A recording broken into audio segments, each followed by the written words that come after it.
The Bull That Thought by Rudyard Kipling. Westward from a town, by the mouths of the Rhone, runs a road so mathematically straight, so barometrically level, that it ranks among the world's measured miles, and motorists use it for records. I had attacked the distance several times, but always with a mistral blowing or the unchancy cattle of those parts on the move, but once running from the east into a hypalled, almost Egyptian sunset, there came a night, which it would have been sin to have wasted it, was warm with the breath of summer in advance moonlit, till the shadow of every rounded pebble and pointed cypress windbreak lay solid on that vast flat-floored waste, and my Mr. Legget, who had slipped out to make sure, reported that the road surface was unblemished. Now he suggested we might see what she'll do under strict road conditions. She's been pullin' like the Blue Deluxe all day. Unless I am all off, it's her night out.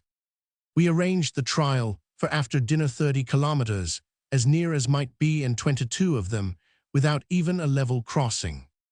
There sat beside me at table d'hôte an elderly bearded Frenchman, wearing the rosette of by no means the lowest grade of the Legion of Honor, who had arrived in a talkative citroën. I gathered that he had spent much of his life in the French colonial service in Annam and Tonquin. When the war came, his years, barring him PG 178, from the front line, he had supervised Chinese woodcutters, who with axe and dynamite deforested the center of France for trench props. He said my chauffeur had told him that I contemplated an experiment. He was interested in carshed, admired minewood, in short, be greatly indebted to me if I permitted him to assist. As an observer one could not well refuse, and knowing my Mr. Legget, it occurred to me there might also be a bet in the background. While he went to get his coat, I asked the proprietor his name. Voiron, Monsieur André Voiron, was the reply, and his business. Mon Dieu, he is Voiron, he is all those things there. The proprietor waved his hands at brilliant advertisements on the dining-room walls, which declared that Voiron Friers dealt in wines, agricultural implements, chemical manures, provisions, and produce throughout that part of the globe. He said little for the first 5 minutes of our trip, and nothing at all for the next 10, it being as Legget had guessed Esmeralda's night out. But when her indicator climbed to a certain figure and held there for 3 blinding kilometers, he expressed himself satisfied and proposed to me that we should celebrate the event at the hotel. I keep yonder, said he, a wine on which I should value your opinion. On our return he disappeared for a few minutes, and I heard him rumbling in a cellar. The proprietor presently invited me to the dining-room, where beneath one frugal light a table had been set with local dishes of renown. There was too a bottle beyond, most known sizes, marked black on red, with a date. Monsieur Voiron opened it, and we drank to the health of my car. The velvety perfumed liquor, between fawn and topaz, neither too sweet nor too dry, creamed in its generous PG 179 glass. But I knew no wine composed of the whispers of angels' wings, the breath of Eden, and the foam and pulse of youth renewed, so I asked what it might be. It is champagne, he said gravely. Then what have I been drinking all my life? If you were lucky before the war and paid 30 shillings a bottle, it is possible you may have drunk one of our better class tisanes. And where does one get this? Here I am happy to say elsewhere perhaps. It is not so easy. We growers exchange these real wines among ourselves. I bowed my head in admiration, surrender, and joy. There stood the most ample bottle, and it was not yet 11 o'clock. Doors locked, and shutters banged throughout the establishment. Some last servant yawned on his way to bed. Monsieur Voiron opened a window, and the moonlight flooded in from a small pebbled court. Outside one could almost hear the town of Chambers breathing in its first sleep. Presently there was a thick noise in the air, the passing of feet and hooves lowings, and a stifled bark or two. Dust rose over the courtyard wall, followed by the strong smell of cattle. They are moving some beasts, said Monsieur Voiron, cocking an ear. Mine, I think. Yes, I hear Christophe. Our beasts do not like automobilesso. We move at night. You do not know our contrith crow here, or the Camargue. I am now Aginoff. It all France is good. But this is the best. He spoke as only a Frenchman can of his own loved part of his own lovely land. For myself, if I were not so involved in all these affairs, he pointed to the advertisement sign, would live on our farm with my cattle, and worship them like a PG 180 Hindu, you know our cattle of the Camargue, monsieur. No, it is not an acquaintance to rush upon lightly.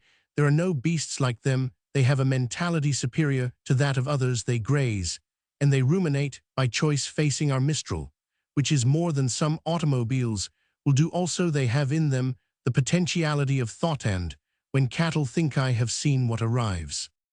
Are they so clever as all that I asked idly? Monsieur, when your sportif chauffeur camouflaged your limousine so that she resembled one of your army lorries, I would not believe her capacities. I bet Himatwo to Wunsch would not touch 90 kilometers.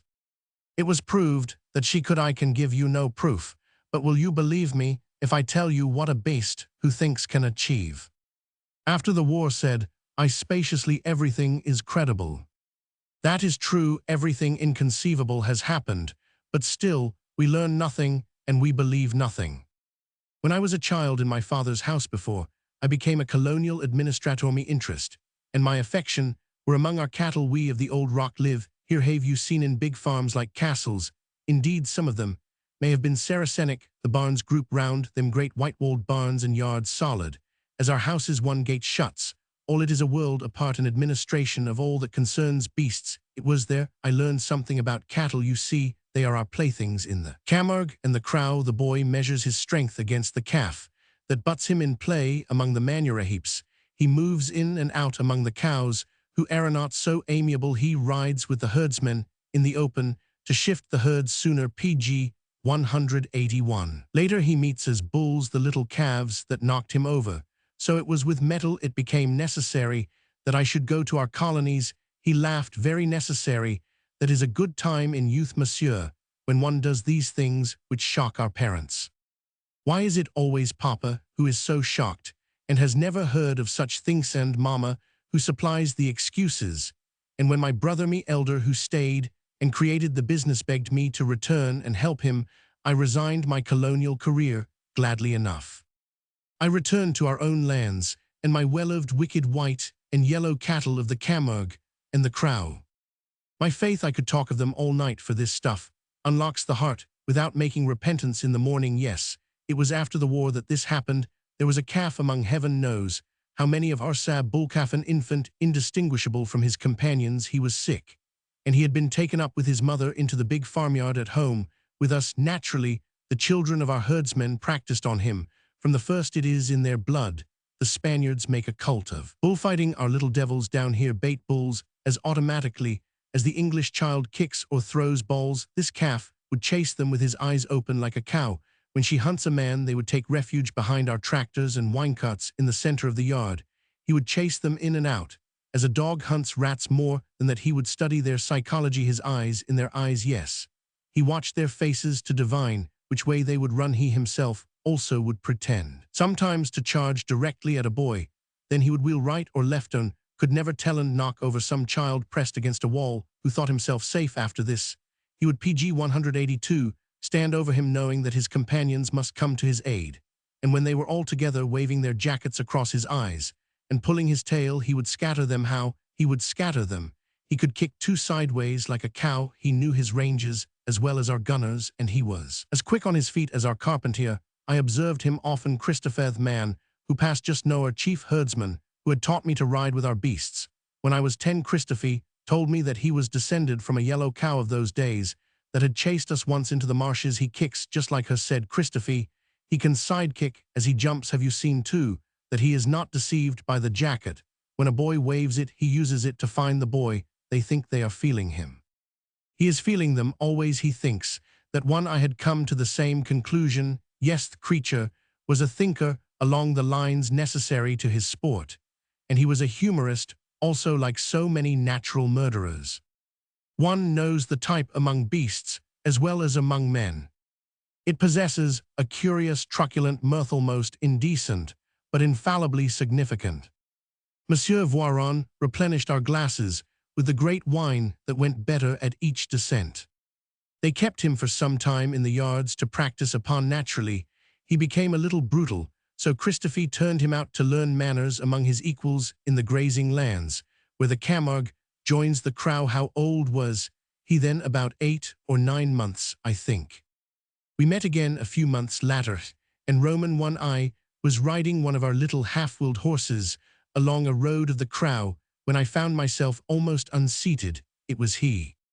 He had hidden himself behind a windbreak till we passed, and had then charged my horse from behind. Yes, he PG 183 had deceived even my little horse, but I recognized him. I gave him the whip across the nose, and I said, Apis, for this thou goest to Arles. It was unworthy of thee between us two. But that creature had no shame. He went away laughing like an Apache. If he had dismounted me, I do not think it is I who would have laughed yearling as he was. Why did you want to send him to Arles? I asked. For the bullring. When your charming tourists leave us, we institute our little amusements. They're not a real bullfight, you understand, but young bulls with padded horns and our boys from hereabouts. And in the city go to play with them naturally. Before we send them, we try them in our yards at home. So we brought up Apis from his pastures. He knew at once that he was among the friends of his youth, almost shook hands. With Themond he submitted like an angel to patting his horns. He investigated the carts and tractors in the yards to choose his lines of defense and attack, and then attacked with an elan. And he defended with a tenacity and forethought that delighted us. In truth, we were so pleased that I fear we trespassed upon his patience. We desired him to repeat himself, which no true artist will tolerate, but he gave us fair warning. He went out to the center of the yard, where there was some dry earth. He kneeled down, and you have seen a calf whose horns fret him thrusting and rooting into a bank.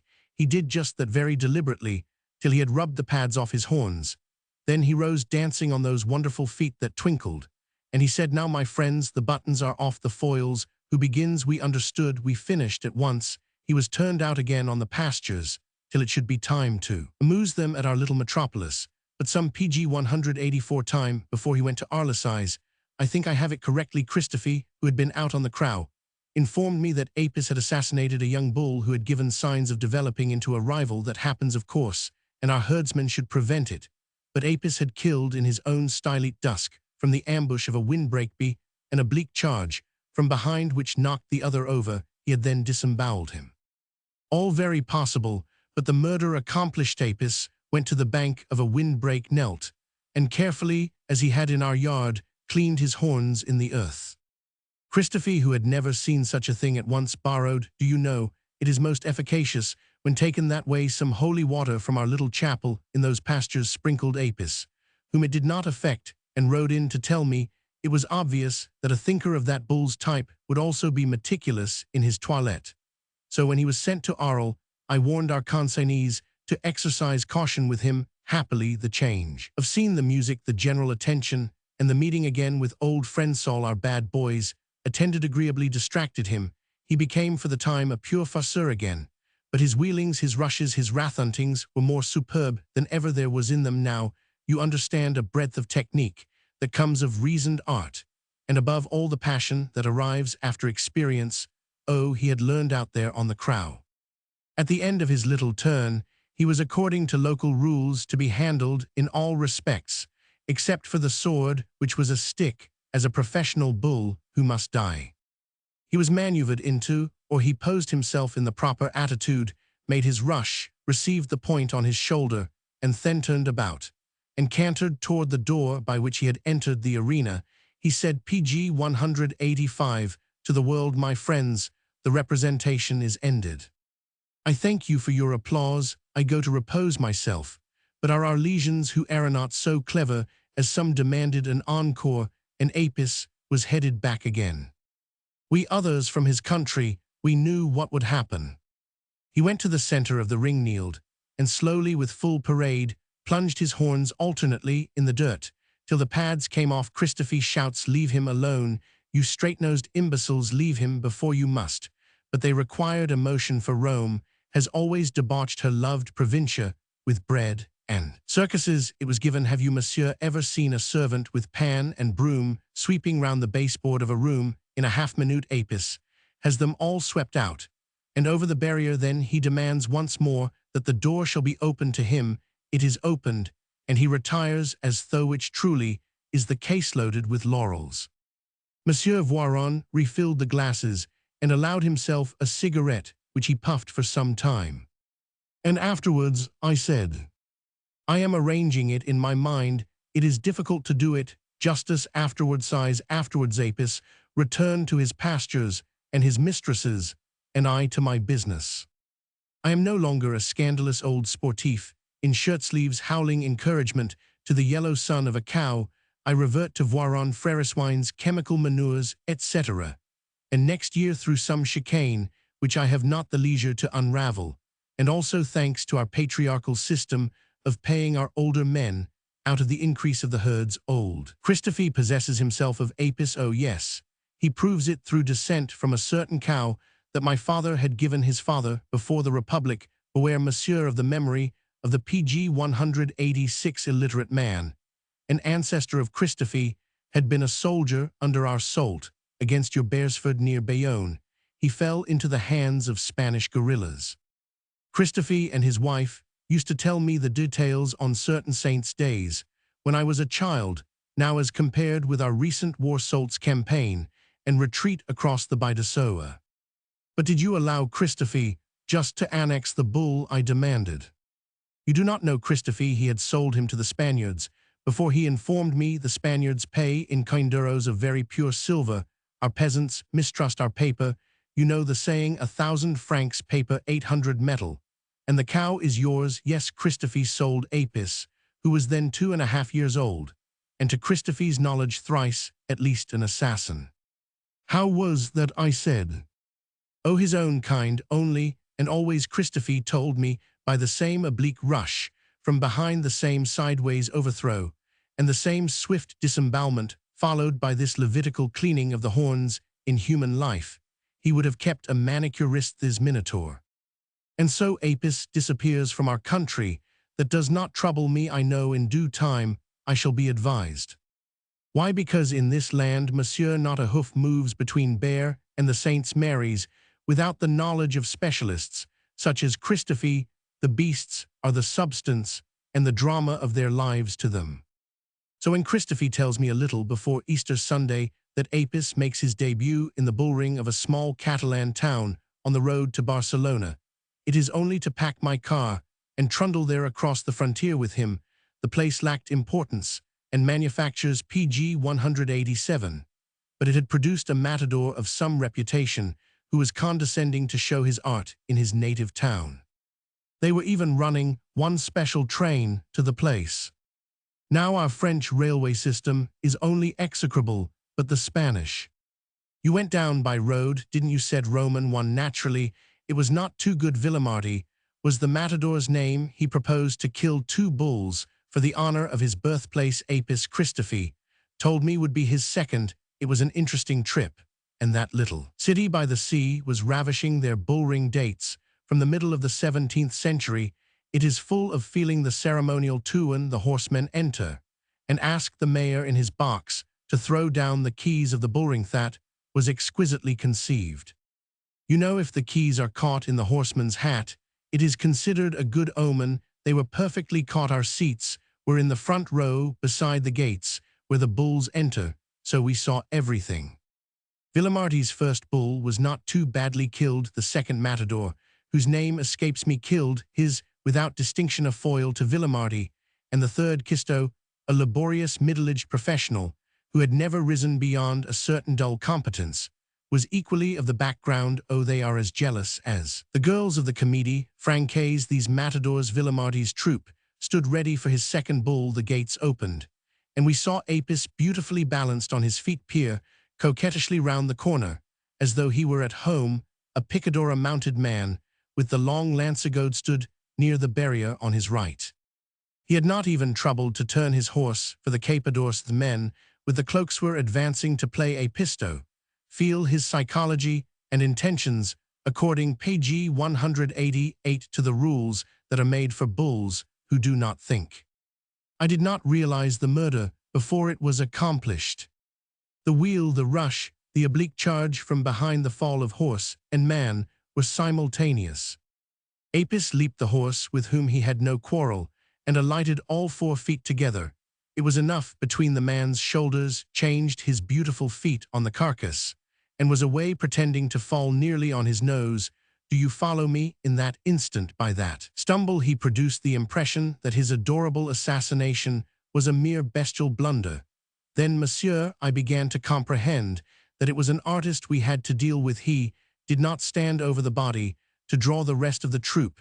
He chose to reserve that trick.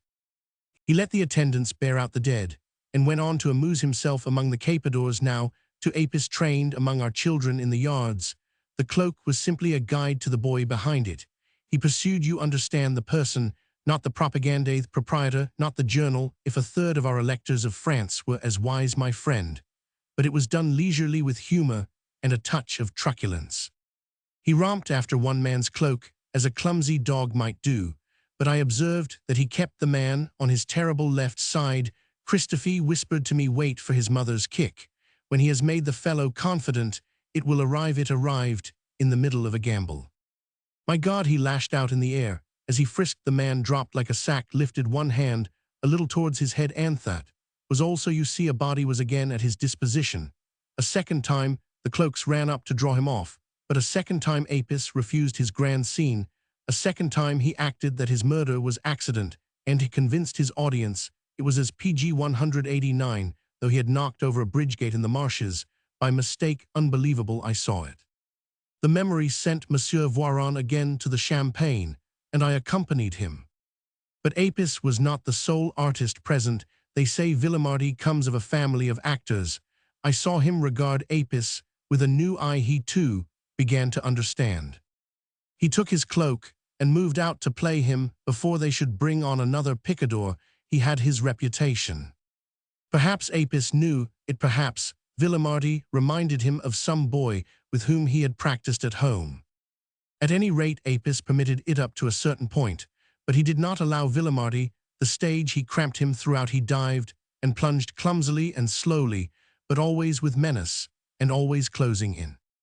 We could see that the man was conforming to the bull, not the bull to the man, for Apis was playing him towards the center of the ring, and in a little while I watched his face. Villemardy knew it, but I could not fathom the creature's motive. Wait, said old Christophe, he wants that picador on the white horse yonder. When he reaches his proper distance, he will get him. Villemardy is his cover. He used me once that way, and so it was my friend. With the clang of one of our own 7-5s, Apis dismissed Villemardy with his chest, breasted him, overran, had arrived at his objective near the barrier. The same oblique charge, the head carried low for the sweep of the horns, the immense sideways fall of the horse, broken-legged and half-paralyzed. Senseless man on the ground, and pulled Apis between them, backed against the barrier, his right, covered by the horse, his left, by the body of the man at his feet. The simplicity of it, lacking the carts and tractors of his early parade grounds, he being a genius, had extemporized PG 190 with the materials at hand, and dug himself in the troop, closed up again their left wing, broken by the kicking horse, their right immobilized by the man's body, which Apis bestrode with significance. Villemardy almost threw himself between the horns. Butit was more an appeal than an attack. Apis refused him. He held his base. A picador was sent at him necessarily from the front, which alone was open. Apis charged, who till then you realize had not used the horn.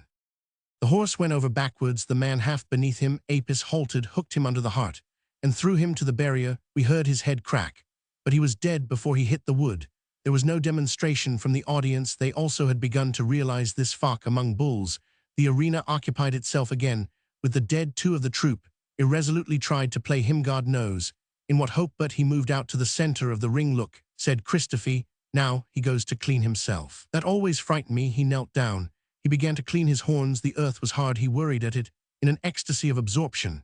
As he laid his head along and rattled his ears, it was as though he were interrogating the devils themselves upon their secrets, and always saying impatiently, yes, I know that, and that tell me more. More. In the silence that covered us, a woman cried, he digs a grave, O saints, he digs a grave. Some others echoed this, not loudly as a wave echoes in a grotto of the sea. And when his horns were cleaned, he rose up and studied poor Villemardy's troop, eyes in eyes, one by one, with the gravity of an equal in intellect, and the remote and merciless resolution of a master in his art. This was more terrifying than his toilette. PG 191. And they Villemardy's men, I asked. Like the audience, were dominated They had ceased to posture or stamp or address insults to him. They conformed to him. The two other matadors stared. Only Kisto, the oldest, broke silence with some call or other, and Apis turned his head towards him. Otherwise he was isolated, immobile, sombre, meditating on those at his mercy. For some reason, the trumpet sounded for the banderillas, those gay hooked darts that are planted in the shoulders of bulls who do not think after their neck muscles are tired by lifting horses.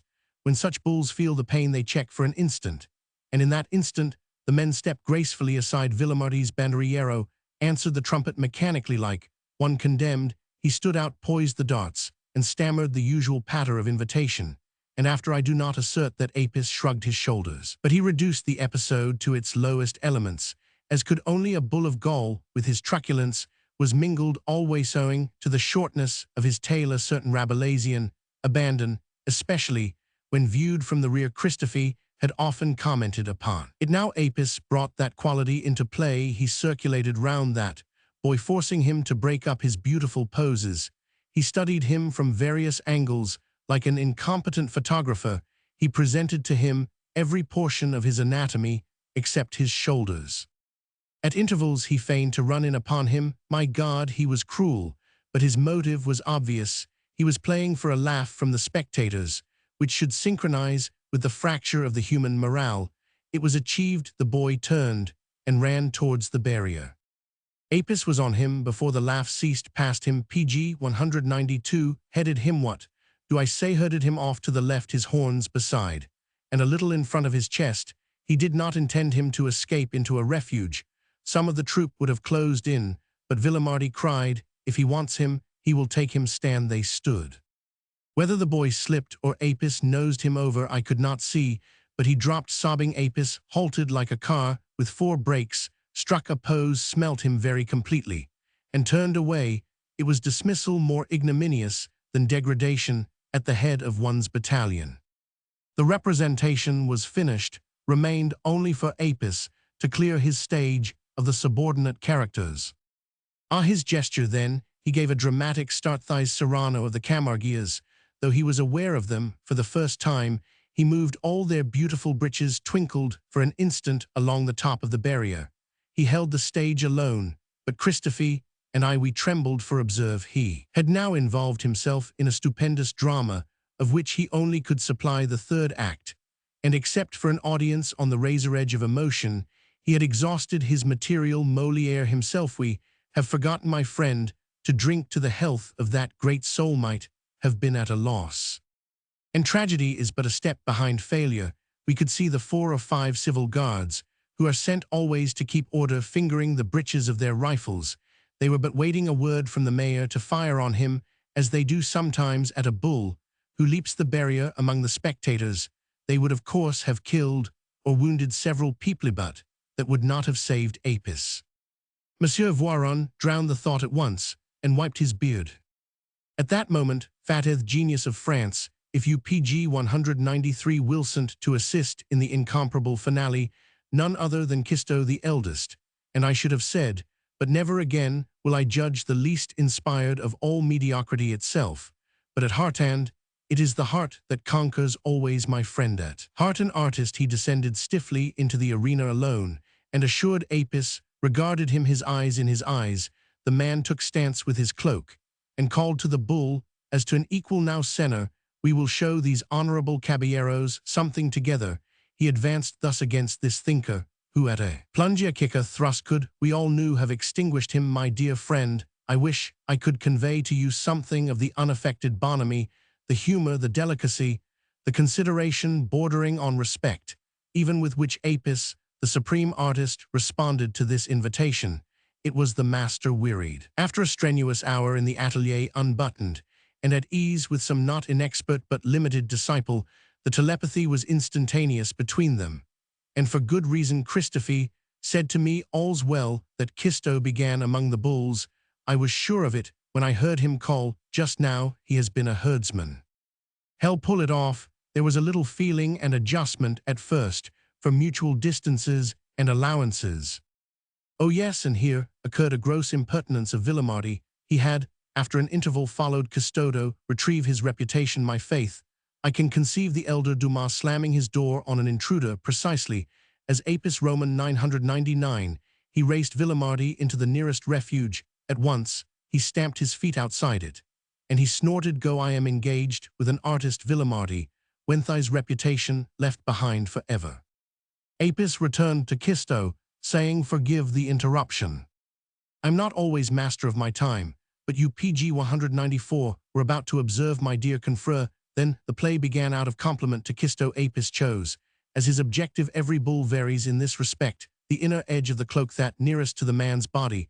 This allows but a few millimeters clearance in charging, but Apis trusted himself as Kisto trusted him, and this time he conformed to the man with inimitable judgment and temper. He allowed himself to be played into the shadow or the sun, as the delighted audience demanded. He raged enormously, he feigned defeat, he despaired in statuesque abandon, and thence flashed into fresh paroxysms of wrath, but always with the detachment of the true artist who knows he is but the vessel of an emotion whence others not he must drink.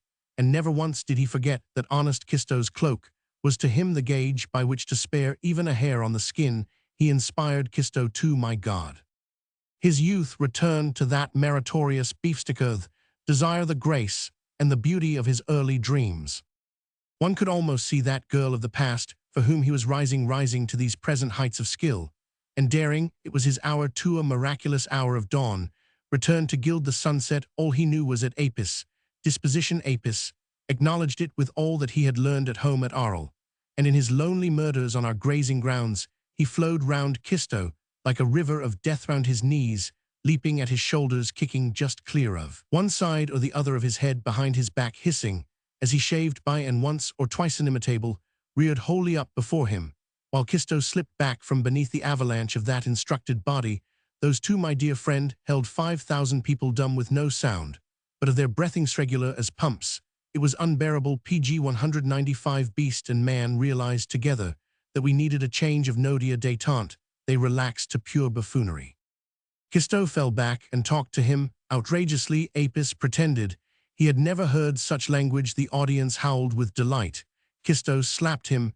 He took liberties with his short tail, to the end of which he clung, while Apis pirouetted.